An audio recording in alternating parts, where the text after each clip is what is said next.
Hey everyone, and welcome to another episode of We Need to Talk. My guest today is making history with her beautiful voice and her compelling story. Now known as the first trans woman to perform the national anthem for the Oakland A's, San Francisco Giants, and the San Francisco Deltas, as well as the San Francisco Symphony, opera singer Breanna Sinclaire. Breanna, thank you so much for joining me on the show today. Thank you so much for inviting me, Malynda. Did I say your name right? You did. Yeah, Absolutely. Well, and I said this before we even started recording the show, like I just enjoyed following your story because it really is a miraculous one and it's an inspiring one. And I think that what you represent is so powerful, and I'm really excited for you to be sharing your story on the show today. So I just want to start with a little background. So you grew up in Baltimore, correct?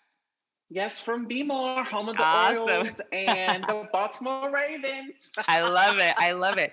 So what were your first experiences with music? So my grandmother, she played a lot of classical artists in her home. And when she would babysit my brother and I, that's all she would play. She would play a lot of hymnals and Negro spirituals and a lot of African-American opera singers like Linton Price and Jesse Norman, Grace Bumbry.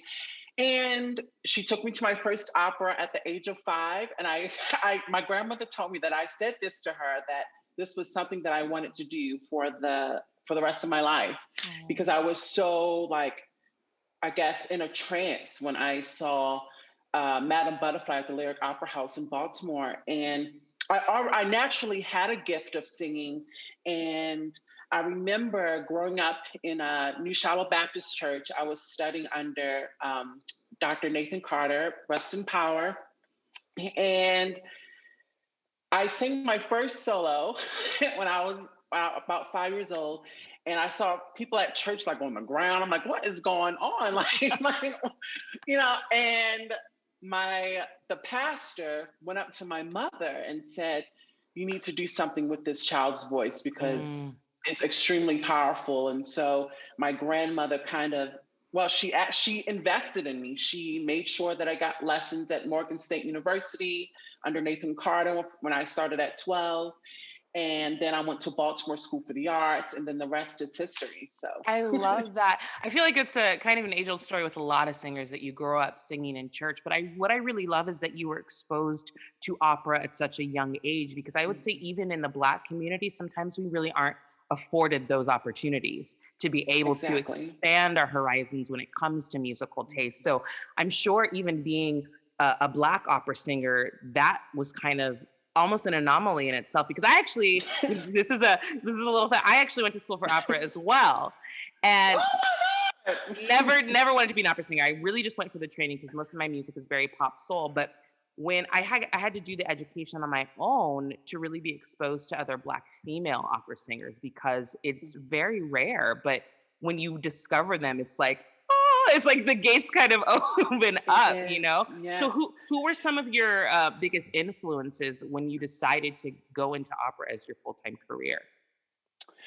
Well, first I want to say tomorrow's my grandmother's birthday. She actually turns 86. She was my first influence. And I think, within my family, there was this emphasis on education and an emphasis on pursuing a career that you're passionate about and taking on those chances. And, before I transitioned, my mother, she grew up with 2 Black boys. And she wanted to make sure that we go out in the world ready and prepared for any circumstances that come before us. Yeah. And also, my grandmother, when she introduced me to Jesse Norman, I knew, I was like, this is an icon. This is a legend. She was like a mentor, even though I only met her once at 15 years old when I was at the Tanglewood Institute Music Program in Lenox, Massachusetts. And this was before I transitioned. And I remember Jesse Norman coming up to me and hugging me and looked me in the eye and said, there is something special about you. And I will never forget that moment. And I was just so starstruck. But the second thing was that I she was a mentor. I saw her beat the odds of adversity and racism. And a lot of African American female opera singers, we go through a lot. It's really, really hard for us. Mhm. And Mhm. we have to know everything. We have to work hard, like literally, and also as a trans woman, there's a lot of um, there's a lot of work that needs to be done within within the classical community, Yeah. and it's a challenge. It's very difficult. But my grandmother always said to me that you have to keep pushing forward, look to the prize, look to the hills which cometh my help. That's what my grandmother Amen. would Oh, say to me. amen. Yes, as a Amen. child. So I want to backtrack a little bit because in general, I feel like there is still this really odd discourse between the Black community and the LGBTQ community. And I know it's Mhm. mainly because, a lot of the Black community's roots are in the church. And, we could go into a whole conversation about, the Yes, yes, messages that's that a the church, whole nother right, right, conversation. right. But how did growing up in the church play a factor in your life before you realized what your true identity was and before you transitioned? Yeah, I discovered my identity at 5. And it's weird because Mm. Janet Mock, she's a well-known trans journalist and activist, and when she said about her discovery of being trans at the age 5, around my age, Hmm. I mean, she said it was her first conviction in life, Wow. and I remember when I discovered that, and my dad kept forcing me to play basketball because my father, he's 6'8", he's a big guy. Oh, And wow. so he was trying to get me to play basketball. And I said, no, I want to do the arts. And there was a lot of discord between my father and I because he thought uh, initially I was gay. And it wasn't a sexuality issue, it was mostly dealing with a gender issue, and it affected me throughout my middle school, high school years, and being called all types of names, being bullied. But when I studied at Baltimore School for the Arts for my high school program, and I remember I auditioned. I auditioned with "The Sun Will Come Out Tomorrow" from Annie, I love it. and I sang that song. And I remember that same day I got a call back, and I told my mom and my dad. They were divorced at the time, and my dad said, "I don't want you to be in a school full of faggots. It's going to Mm, transform my son into this." But my father didn't realize that Baltimore School for the Arts was a safe haven for me. It was a protection because I was with people of my kind. yeah. And also, Baltimore School for the Arts is in the inner city, and it's kind of like similar to the famed school of LaGuardia. We're like sister schools, Yeah. LaGuardia, like the famed school. and and yeah, and I was exposed to a lot of things. I saw a couple of drag queens. I saw a bunch of trans women walking on the street. So it was an eye opener. I was like, wow, like I can actually express myself. But as soon as my mother picked me up from Baltimore School for the Arts, I changed my persona like that. I was like talking really low, making sure my hand doesn't do a little limp, like all types of things. But it Mm, was a struggle because I had to pose as something that I was not to really make my family feel comfortable. right. There are a couple things that come to my mind as you're speaking. One, it's that arts truly save people's lives. And I think It people don't does. realize that, I enjoy a good sporting game, I'm not going to lie, but I do think that there's always an emphasis on sports over arts. But I truly think that if there was more of an emphasis on arts, I think that more people would feel comfortable being who they are and coming to terms with their Exactly. true identity in the arts. And it is a shame that just, in society that everybody kind of benefits from music, but nobody actually wants to pay for it or invest in it. Yeah, And I noticed that exactly. so much. So I love that the arts really is what made you come to terms with like, this is who I am, and this is, the path that I'm going to take. I think that's a really beautiful thing. So Yeah. what was the turning point for you when you realized, say you knew your identity at 5, but you're like, Mhm. I'm ready to make the transition? So when I started my bachelor's degree at the California Institute of the Arts, I Hmm. was studying as a tenor at first for the first 3 years. And then my third year uh, was when my whole life transformed because I was positioned to study with a coach in New York City for that summer of my post junior at Cal Arts. And I was in an early transition, I was in an early like stage. And I remember, well, there's a couple of things. The first thing is I remember when I was at school, I had my first, I guess, gay encounter because I tried to pose myself as gay. It was comfortable and people sort of accepted me a little bit. Hmm. And so I uh, dated a gay man just once. And he said to me, he said, and I remember this day, we were in the dorm, and he said, there's something interesting and different about you. And he said, I don't think you're gay. There's something Mm. else going on. So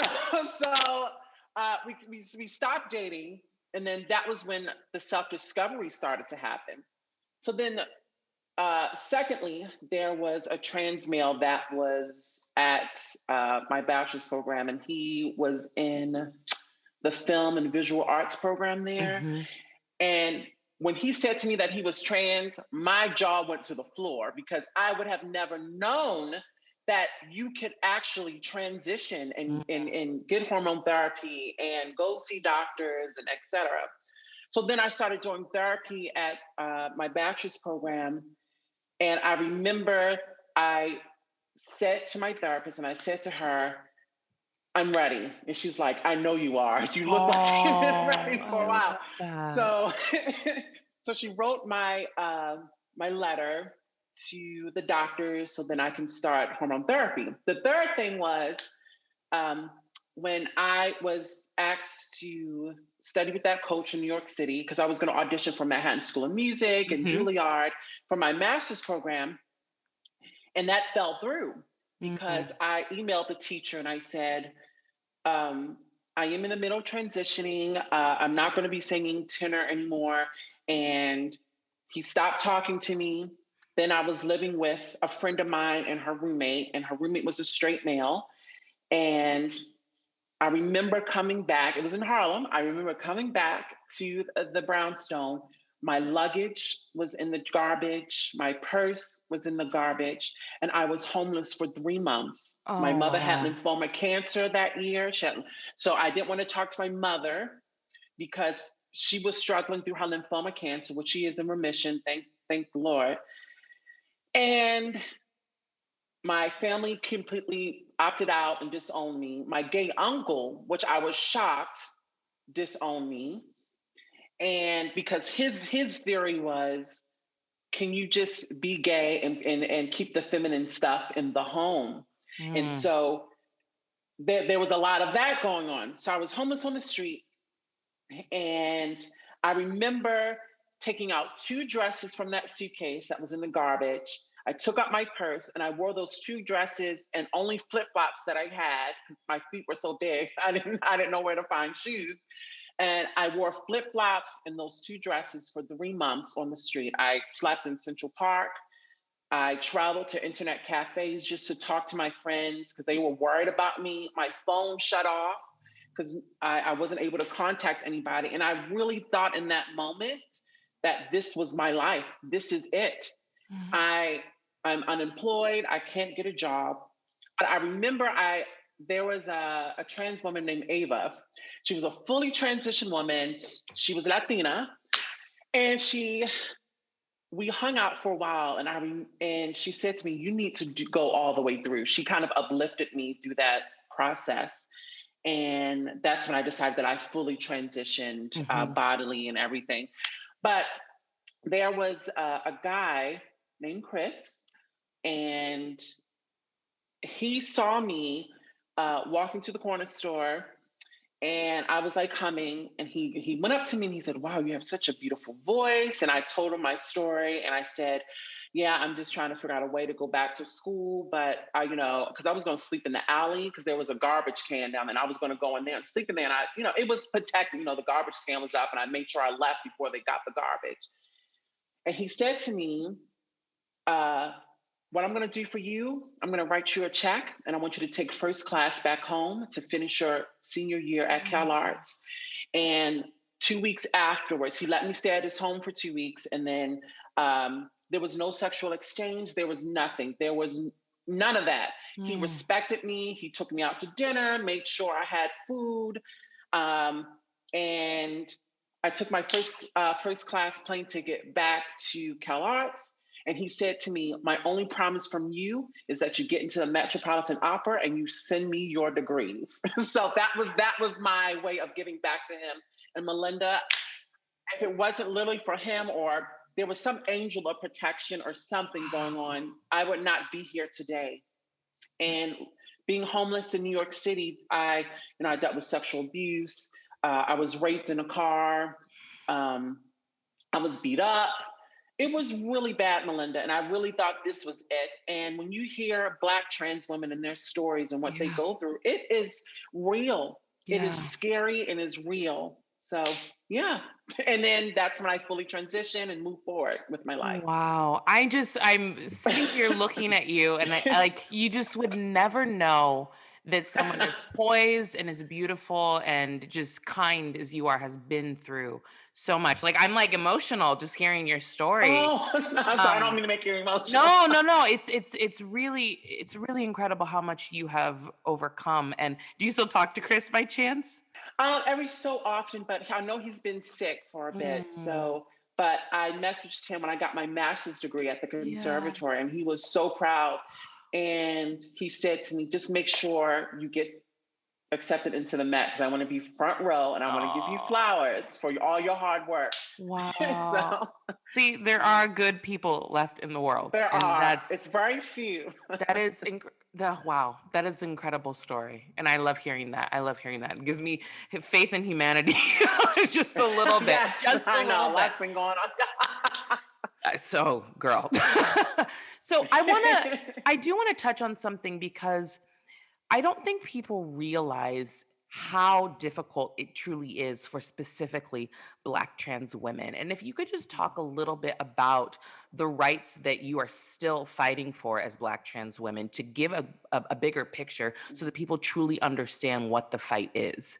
The main goal is humanity. Really, it is. It's about civility. And if we can't get a job, how are we supposed to get ready for interviews? If we don't have a roof over our head and and no support or no help, and we're getting killed every day, I just feel like the issue is not being uh, being met. Even though we have a bunch of trans activists and trans people who are doing amazing things for the community, it is folks who are still living in a transphobic, homophobic, racist mentality that's keeping us down. Yeah. And trust me, I've been in jobs where I've been discriminated against and fired for no reason, and I would come to work on time, do my job, etc. I remember when I applied for a job in San Francisco, and the interviewer said to me, "I'm sorry, but we don't take people like you at our job. But thank you for applying. You have a great application." And I'm like what? I was so in shock. And I was so shocked. And it's an issue. It's scary Mhm. because I am very anxious when I go out into the world because I don't know what's going to happen. Right. And Right.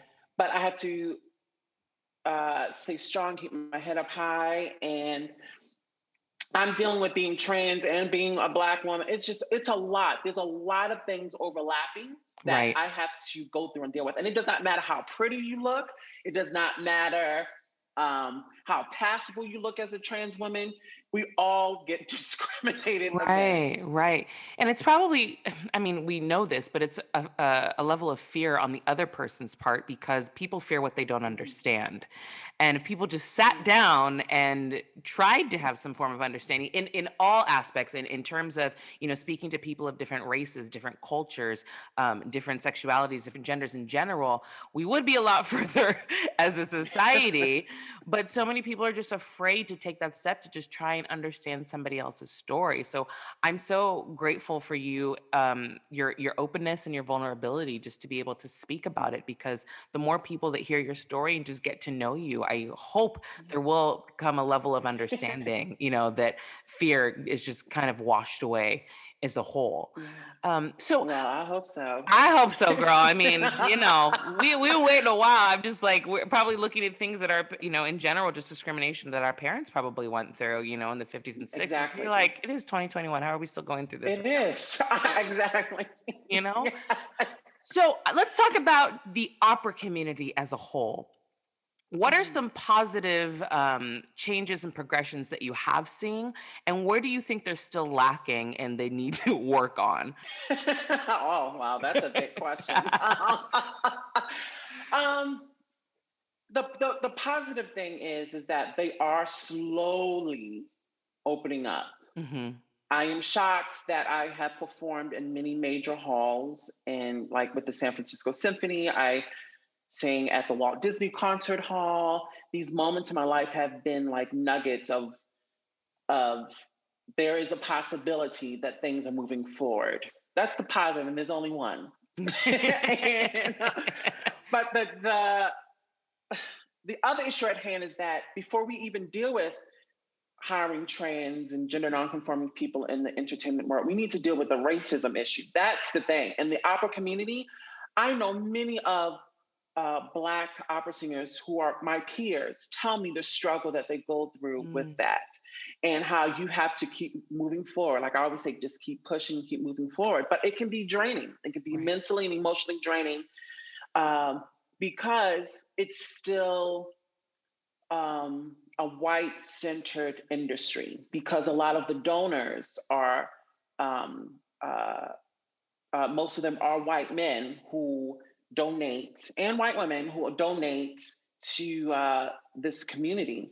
So I think right now, I know, we have this George Floyd situation, rest in power and rest in peace.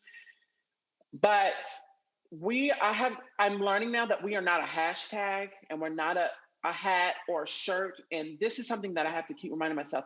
It's it's the changes, and don't change because we're forcing you to change. Change because you want to. And Mhm. that's, I've been kind of feeling a little weird about seeing like titles saying, you know, uh, movies of just Black lives focus. No, hire more Black actresses and Black actors. Give them more lead roles. I don't want Right. to see all of this. I want to see actually the work, and that's the thing. I'm not seeing much of the work.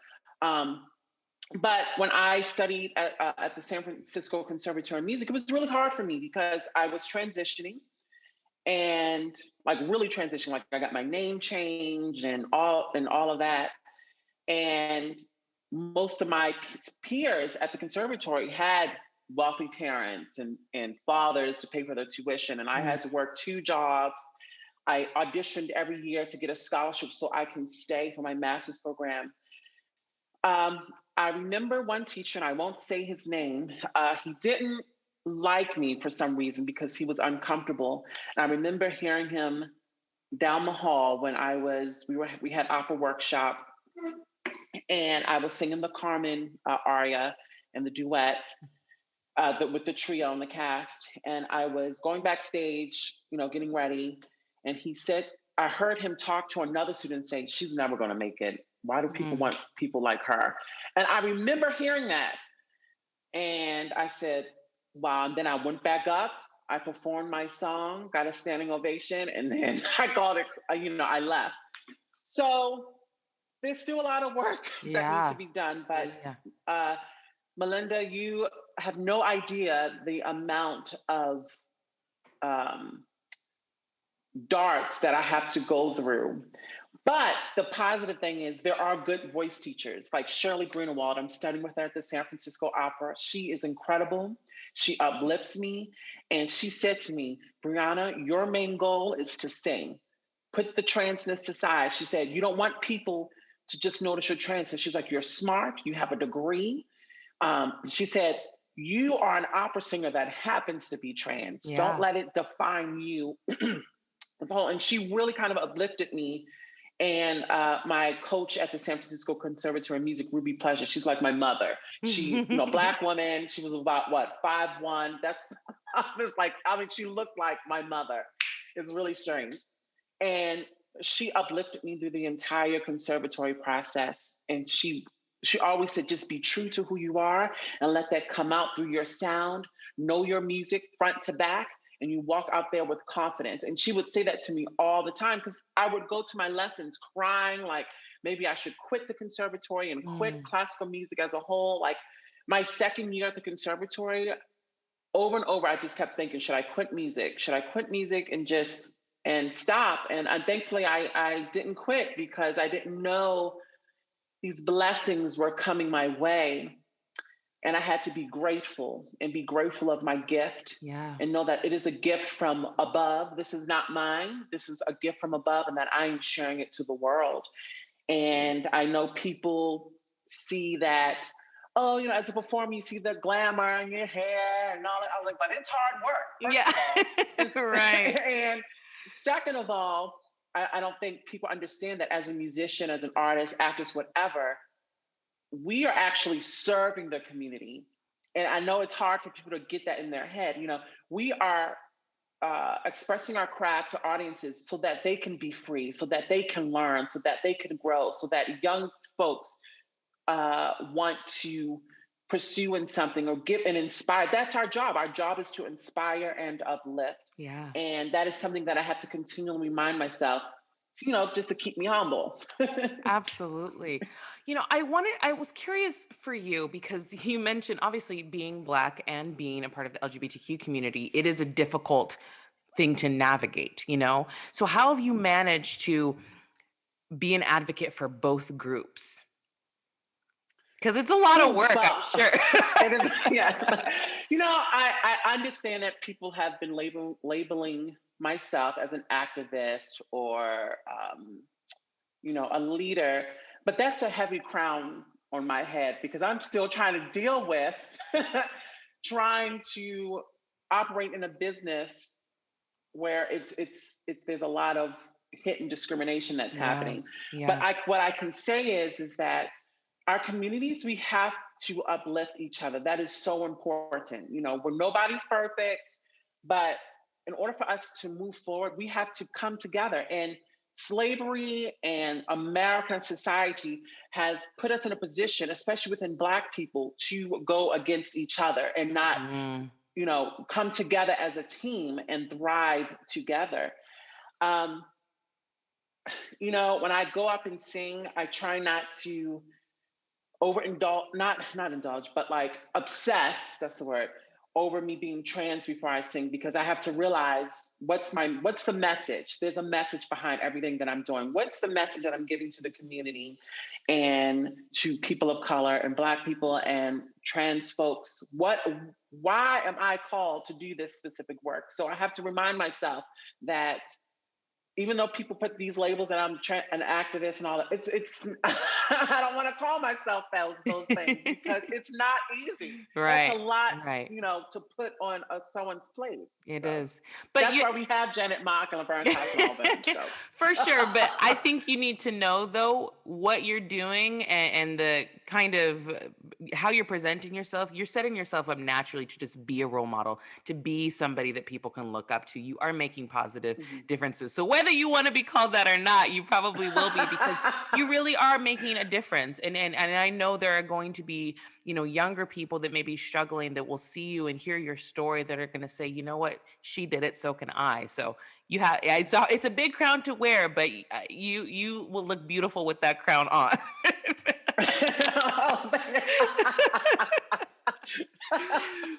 So, in general, what do you think while you were transitioning? What was the biggest challenge for you? Oh, that's really hard. I think family, Mm, first thing, and second thing was employment, looking for a job. That was not an easy process. And, I had to, you know, figure out how am I supposed to survive? Survival was really the challenge and the key yeah. to and that's universal within the trans community is survival. And that was Right. something that I struggled with. But with my family, it was very hard. My mother and I, um, we are doing really well. And I talked to her yesterday and the day before, and she said, Brianna, I changed my contacts to Brianna, my daughter. I was like, oh gosh, thank Oh. you. And she changed her pronouns. So we are gradually evolving. It wasn't easy for her in the beginning Hmm. because I do come from a deeply rooted Baptist Christian background. Yeah. So the Yeah. religion is such a major part of our family. So Hmm. I said, Mom, I said, just because I transitioned does not make me a bad person. I mean, and it doesn't uh, make me a heathen or whatever. I'm just being my true self. But I think people need to understand that you can't judge people's spiritual journeys. Right. And that is Right. something that I had to understand for myself on a personal level that my spiritual journey is my own journey. If I want Hmm. to pray or do whatever, pray to Buddha, whatever, that is my journey. Yeah. Yeah. And I should not feel judged or critiqued or be judged or critiqued because I'm on my own path. And so my mother really started to understand and get it. My father, I haven't spoken to my dad in 13 years. I still Oh, don't talk to wow. him. I remember when I transitioned, he said, the gates of hell are wide open and you're going to fall in it. Mm. I try not to laugh, but that's what he said. He said, the gates of hell is wide open. You're going to fall in it. Don't ever contact me. Don't call me. Nothing. You deserve to die. And that was it. That was the last phone call I have had with my father. And so I don't talk to him anymore. Well, you have come out on the other side, and I truly hope that you know that. Everything that Thank you, you're Malynda. doing. No, everything you're doing, and I just everything you've been through. And here's the thing. Here's the thing that drives me crazy because I grew up, in the African Methodist Episcopal Church, and I have plenty of Mhm. friends that are in the LGBTQ community, and the thing that I've never understood, and again, this could be a completely different podcast talking about church community. But if you say God doesn't make mistakes and God makes everybody in his image, then stick to that. Yes, So know that God did make you in exactly. his image and you went through the journey you were supposed to go through to end up where you are Yes, right now. And I'm so yes. proud of you. So proud of Well, you. Malynda, Yeah. I always say that, the people who do the most judging has the most gutter butt nasty stuff going on behind closed doors. And so, and I'm like, okay, keep judging, but you ain't perfect Right, either. right, Period. right. Absolutely. They always cast stones. Well, if you are up for it, I would love for you to sing a little something for people to listen to. Oh If you're no. warmed up, if you feel comfortable, if you feel comfortable. Okay, well, I'm not warmed up, but I will sing a little something. So I'll Okay, just do the just a little summertime smidget. from Porgy and Oh, Bess. yes, yes, yes, yes. Summertime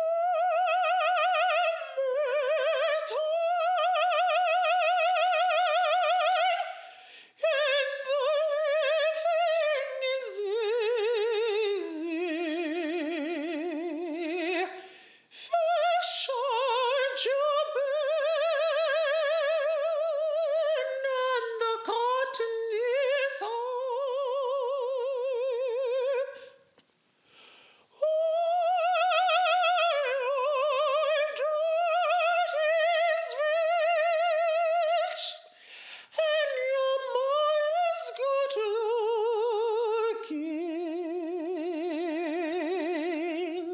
So hush, little baby, don't you cry.